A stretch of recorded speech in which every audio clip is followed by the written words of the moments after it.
মানে আমরা যে কতটা নির্যাতিত নেত্রী এটা আমরা বলতে পারবো না।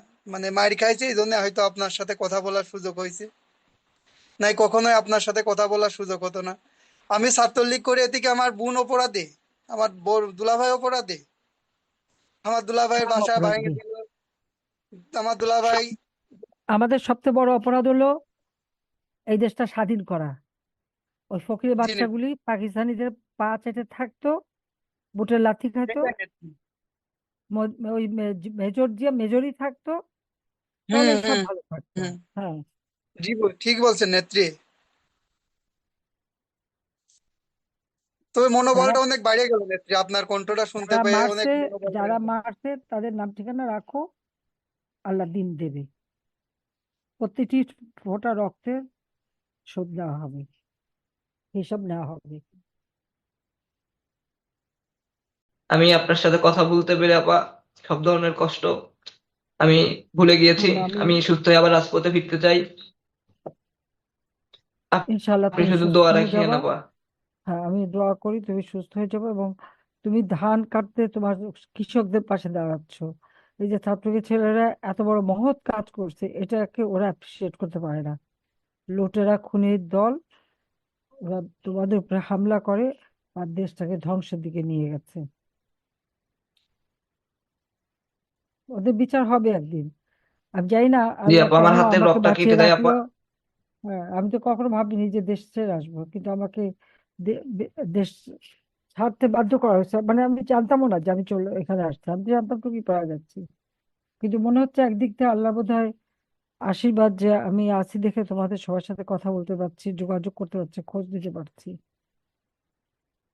দেশে আমাদের তো মেরেই ফেলতো দুই বোনকে, অথবা জেলে থাকতাম, তখন তো আর কথা বলতে পারতাম না। তবে যে অবস্থা করলো দেশটাকে, সাজানো গোছানো দেশটাকে ধ্বংস করলো। আর ওরা মনে করছে যে আওয়ামী লীগ ছাত্রলীগ এদেরকে হত্যা করে ফেলে শেষ হয়ে যাবে। শেষ হবে না, চিন্তা করো না। আওয়ামী লীগ কারো, মানে আওয়ামী লীগ কারো দয়া হয়নি। আওয়ামী লীগ জি আপা, আপনাকে জনগণের সাধারণ ভোটে মানুষ নির্বাচিত ভালো লাগবে। সংগঠন। হ্যাঁ, তুমি ধৈর্য ধরো, তুমি মনে জোর রাখো, চিকিৎসা চালিয়ে যাও। এদের দিন শেষ হবে, এত অত্যাচারী দিন থাকে না। ইনুস গেছে 1.5 বছরে, এটাও যাবে, চিন্তা করো না। অত্যাচারীদের আল্লাহ তাআলা না বাড়তে জি দেয়, আপা, দোয়া রাখবেন। বলে যে কত বাড়তে পারিস তোরা বাড়, তবে ঠিক সময় মতো শিক্ষা দেয়। আর এখন তো জনগণ জেগে উঠছে, আর কি জনগণই এখন আছে আমাদের সাথে। তুমি তাড়াতাড়ি সুস্থ হয়ে ওঠো, সেই দোয়া করি, মনে জোর রাখো। আপা, হ্যাঁ। আসসালামু আলাইকুম। ওয়ালাইকুম আসসালাম। আমার তো বলতে কিছু নাই। আমার ছেলেটা খুব কষ্ট করলো। আমি ঢাকা মিছিল করলো, মিছিল করার পরে আমার ছেলেটা ধরলো। ধরার পরে আমার ছেলেরে ধরার পরে, হ্যাঁ, আব্দুল কুদ্দুস আব্দুল কুদ্দুসের ধরলো। ধরার পরে আপনি 2.5 দিন পর্যন্ত ওটা খাওয়া দেয় নাই, না খাইয়ে রাখছি। ইস। তারপর আব্দুল খালেক কথা বললো। আপা, হ্যাঁ। আমার ভাই ফার্ম সেপ্টেম্বরের 24 তারিখে সে ওই যে ফার্ম গেটে আওয়ামী লীগের প্রোগ্রাম ছিল। আওয়ামী লীগের প্রোগ্রামের মধ্যে এই যে সুদারু ইউনূসের এই জঙ্গি বাহিনীরা জামাত এনসিপিরা মিলে আমার ভাইকে মহব করে অনেক মারধর করেছে। আপনি মনে হয় মিডিয়াও এটা জানছে, মিডিয়াও দেখাইছে। আমার ভাই বারবার জামিন হ, আবার অ্যারেস্ট হয়ে যা। আমার ভাই আমার ভাই যখন বের হলো, আমার ভাই আমাকে বলছিল, ভাই আমি ঢাকা যাই, আমি 2 দিন একটু ঘুম পারবো। আমার ভাই 2 দিন ঘুমও পারতে পারে না। চিরদিনের আমার জন্য ঘুমাইছে। আহারে।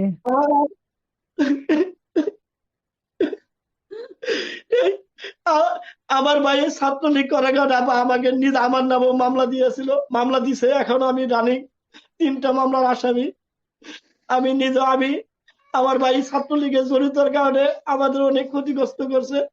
আমার দোকানদার লুটপাট করে নিয়ে গেছে 5 তারিখে। আমার নাই বলতে কিছু নেই আপা। আল্লাহ যদি আপনার নেক হায়াত দান করে, আপনি আমাদের শেরপুরে আসবেন। আয়সা আমার মায়ের খুব স্বপ্ন, আপনি আয়সা আমার ভাইয়ের কবরটা দেখে যাবেন। আমার অবশ্যই ভাই আমি আসবো, প্রথম জন্ম আপা ইনশাল্লাহ। সিদ্ধ হয়েছিল। ধানমন্ডি 32-এ সেই তার তার নেতৃত্বে সকালবেলা একটা মিছিল হয়েছিল, উনি আমার ভাই স্লোগান দিয়েছিল, আমার ভাই আব্দুল কুদ্দুস মুয়াজ।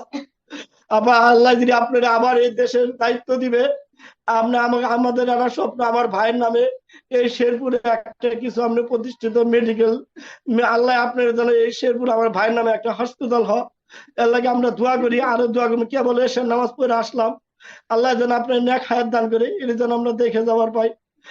আপা আপনি কাঁদেন না, আপনি কাঁদেন না, মন শক্ত করেন, মা বাবার পাশে দাঁড়ান। এখন কি করে সান্ত্বনা দেবো? 3 ভাই আমি হারাইছি, 2 ভাইয়ের বউ হারাইছি, বাপ মা হারাইছি। আমি আপনাদের কাছে এক সান্ত্বনা।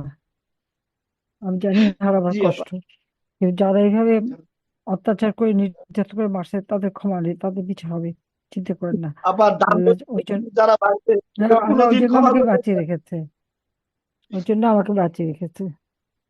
ইনশাল্লাহ। এই ধানমন্ডি 32 যারা বাড়ছে আপা, এগুলো এগুলো কোনোদিনও ক্ষমা করবেন না।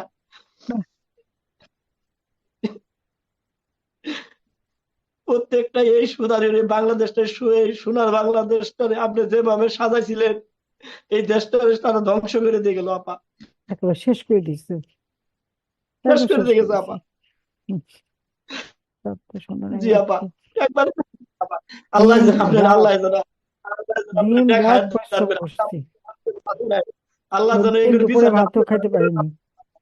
এরা যেই যে অত্যাচারটা করতেছে আপা, আপা আমরা এখনো বাসায় থাকতে পারি না। না, এখন আস্তে আস্তে ফিরবেন, সাহস করে যাবেন, আর কি করবে আর।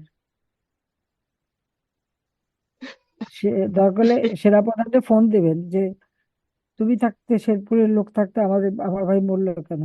অনেক ছোট কাল থেকে এই দলটা করি নেত্রী আব্দুল হাই সাহেবের হাতটা ধরে ছাত্রলীগে আসলাম 2014 সালে। কলেজ জীবন থেকে ছাত্র রাজনীতি করে আমি ইউনিয়ন ছাত্রলীগের সেক্রেটারি ছিলাম নেত্রী, জেলা ছাত্রলীগের উপদপ্তর সম্পাদক ছিলাম নেত্রী, বর্তমান দায়িত্বে আছি শুল্ক উপজেলা ছাত্রলীগের সাধারণ সম্পাদক। থাক, এর আল্লাহ আগে তালা তোমাদের বাচ্চায় এর রাখছে, আগে এটাই তো নেত্রী সবচেয়ে বড় কথা। 5ই আগস্টের পরে আমার স্বাস্থ্য ভাইয়ের মেরে পাও ভেঙে দিছিল, এটাও নিউজ হয়েছিল, শুধুমাত্র ছাত্রলীগ করার জন্য আমার ছোট ভাই বলে।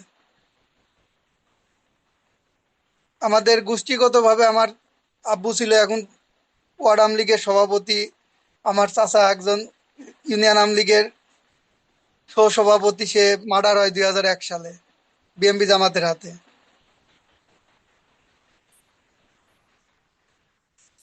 আমার বড় ভাই রানিং নৌকা নিয়ে ইউনিয়ন চেয়ারম্যান 9 নং মনোহরপুর ইউনিয়নের। মানে আমরা যে কতটা নির্যাতিত নেত্রী এটা আমরা বলতে পারবো না। মানে মার খাইছে এই জন্য হয়তো আপনার সাথে কথা বলার সুযোগ হয়েছে, নাই কখনোই আপনার সাথে কথা বলার সুযোগ হতো না। আমি ছাত্রলীগ করে এদিকে আমার বোন অপরাধী, আমার দুলাভাই অপরাধী, আমার দুলাভাইয়ের সব বাসা ভেঙে অপরাধী। দিল, আমার দুলাভাই। আমাদের সবচেয়ে বড় অপরাধ হলো এই দেশটা স্বাধীন করা।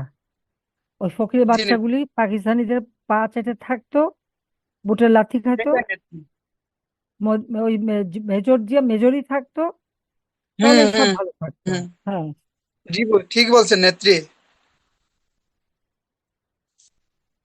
তবে যারা মনোবলটা অনেক বাইরে গেল নেত্রী, আপনার কণ্ঠটা শুনতে যারা পেয়ে অনেক মারছে, মনোবল যারা বেড়ে গেল। মারছে তাদের নাম ঠিকানা রাখো, আল্লাহ দিন দেবে।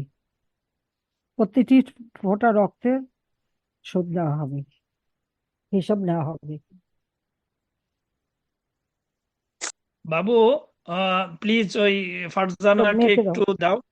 ফারজানা, একটু কথা বলো। ওই তো নির্যাতিত হয়েছে, ওর জন্য দুইজন, ওরা তো মাইরে একেবারে রক্তাক্ত করছিল। ফারজানা, প্লিজ। তো মা বোনদেরও, ওরা মা বোনদেরও ইজ্জত রাখে না।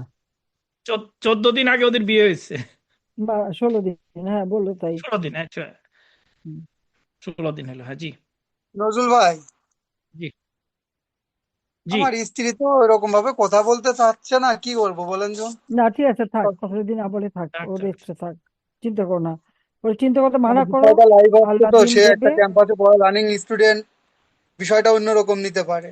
সে এখনো ক্যাম্পাসে যাওয়া লাগবে তার। না তাহলে ঠিক আছে, হ্যাঁ সেটাই, ঠিক ওর আছে উপরে সাথে জুলুম করবে, আচ্ছা, দরকার ঠিক নেই কথা বলার, থাক। ঠিক আছে, অসুবিধা নেই। না ওগুলো তো অসভ্য জাতি, ওদের তো কোনো ঠিকানা নাই, বুঝো না। না ঠিকই। হুম। নেত্রী মনটা কথা ভালো হয়ে গেছে, শুধুমাত্র এটুকু বলতে পারে আপনার সাথে কথা বলতে পারছে, আমার কোনো কষ্ট নাই। আমি আছি বাবা, বোধহয় আল্লাহ বাঁচিয়ে রাখছে এই জন্যই।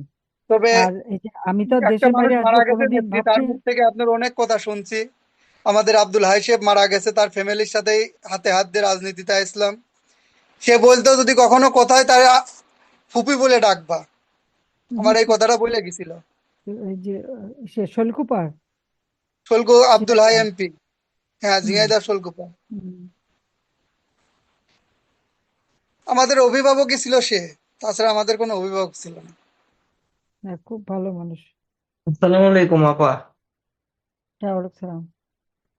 5ই আগস্টের পরবর্তী সময় থেকে আমার বাড়িঘরের উপর অনেক হামলা হয় এবং আমার অপরাধ ছিল আমি কৃষকদের পাশে ধান কাটা প্রোগ্রামে অংশগ্রহণ করেছিলাম। আমাদের শত কষ্ট হইলেও আমি বুক ফুলে বলতে চাই আমি ছাত্রলীগ করি। আমি শেখ হাসিনার একজন সৈনিক। আমি মুজিব একজন মুজিব সৈনিক। আমি আপনার সাথে কথা বলতে পেরে আপা সব ধরনের কষ্ট আমি ভুলে গিয়েছি। আমি আমি সুস্থ হয়ে আবার রাজপথে ফিরতে চাই। ইনশাল্লাহ আপনি তুমি শুধু সুস্থ দোয়া হয়ে রাখিয়েন যাবা। আপা। হ্যাঁ, আমি দোয়া করি তুমি সুস্থ হয়ে যাবে, এবং তুমি ধান কাটতে তোমার কৃষকদের পাশে দাঁড়াচ্ছ। এই যে ছাত্রলীগের ছেলেরা এত বড় মহৎ কাজ করছে, এটাকে ওরা অ্যাপ্রিসিয়েট করতে পারে না।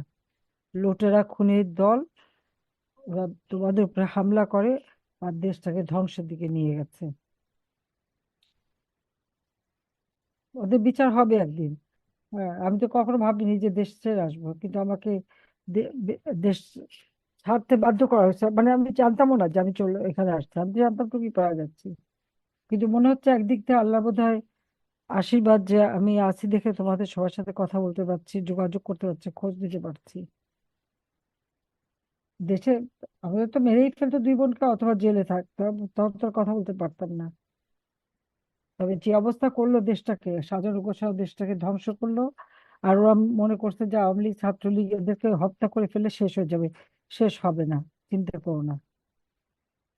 আওয়ামী লীগ কারো, মানে আওয়ামী লীগ কারো দয়া হয়নি। আওয়ামী লীগ জি আপা, আপনাকে জনগণের সাধারণ ভোটে মানুষ নির্বাচিত ভালো নেই। সংগঠন। হ্যাঁ, তুমি ধৈর্য ধরো, তুমি মনে জোর রাখো, চিকিৎসা চালিয়ে যাও।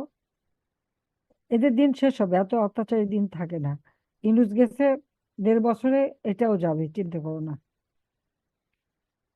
অত্যাচারীদের আল্লাহ তাআলা না বাড়তে জি দেয়, আপা, দোয়া রাখবেন। বলে যে কত বাড়তে পারিস তোরা বাড়, তবে ঠিকই সময় মতো শিক্ষা দেয়। আর এখন তো জনগণ জেগে উঠছে, আর কি জনগণই এখন আছে আমাদের সাথে। তুমি তাড়াতাড়ি সুস্থ হয়ে ওঠো, সেই দোয়া করি। মনে জোর রাখো। ধন্যবাদ আমার মাননীয় এই নেত্রী। যাত্রায়